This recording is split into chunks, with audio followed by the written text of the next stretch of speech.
Indian voter के पास right to elect है, वैसे ही राइट टू रिकॉल भी होना चाहिए। अगर देश का मतदाता अपने नेताओं को हायर कर सकता है तो वो नेताओं को फायर करने की शक्ति भी उसे मिलनी चाहिए। Sir, right to recall is a mechanism that empowers the voters to de-elect a neta representative before the tenure ends if he fails to discharge his or her duty। Sir, हम MP MLA चुनते हैं, उसके बाद अगर वो काम ना करे, अपने वादे भूल जाए, जनता से दूर हो जाए, तो 5 साल तक इंतजार करने के अलावा जनता के पास कोई ताकत नहीं है।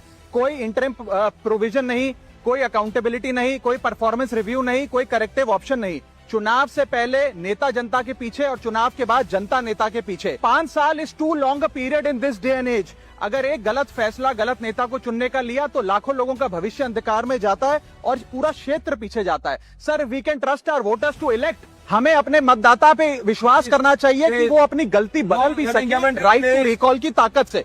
Sir, let me clarify that right to recall is not a weapon against politicians, it is an insurance policy for democracy।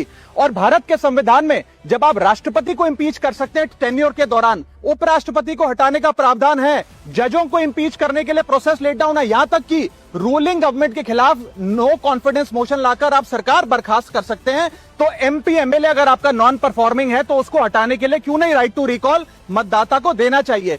दुनिया की 24 से ज्यादा डेमोक्रेसीज में राइट टू रिकॉल का मैकेनिज्म लागू है, जिसमें यूएस, कनाडा, स्विट्जरलैंड जैसे देश है। मैं आपको उदाहरण देता हूं सर, कैलिफोर्निया में एक गवर्नर क्रिस डेविस नाम के नेता 2002 में चुने गए।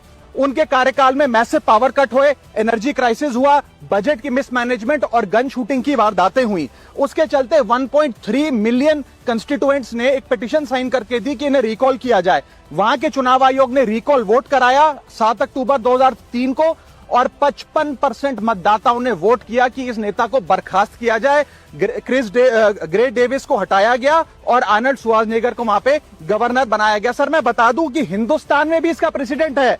कर्नाटक, मध्य प्रदेश, महाराष्ट्र और राजस्थान में रिकॉल मैकेनिज्म ग्राम पंचायत के स्तर पे लागू है और ग्राम सभा के लोग मतदाता वोट करके उन्हें वापस बुला सकते हैं। सर, लेकिन इसका मिसयूज ना हो इसलिए हमें सेफगार्ड्स भी बनाने पड़ेंगे। एक थ्रेशोल्ड रखना चाहिए कि 35 से 40% मतदाता अगर साइन कर दे तभी राइट टू रिकॉल वोट करवाया जाए। नेता को 18 महीने के लिए परफॉर्मेंस पीरियड देना चाहिए, कूलिंग ऑफ पीरियड, जिसमें उसे ना हटाया जाए। स्पेसिफिक ग्राउंड्स फॉर रिमूवल होने चाहिए ताकि फ्रिवलेस ग्राउंड्स ना हो और रिकॉल कम से कम 50% वोटों के बाद हो। ऐसा होगा तो पार्टियां भी ऐसे लोगों को टिकटें देंगी जो परफॉर्मर्स हो, ना कि नॉन परफॉर्मिंग एसेट, और भारत की डेमोक्रेसी मैच्योर होगी, सिटीजन एम्पावरमेंट बढ़ेगा and recall will give the voter the power to fix that right now. Sir,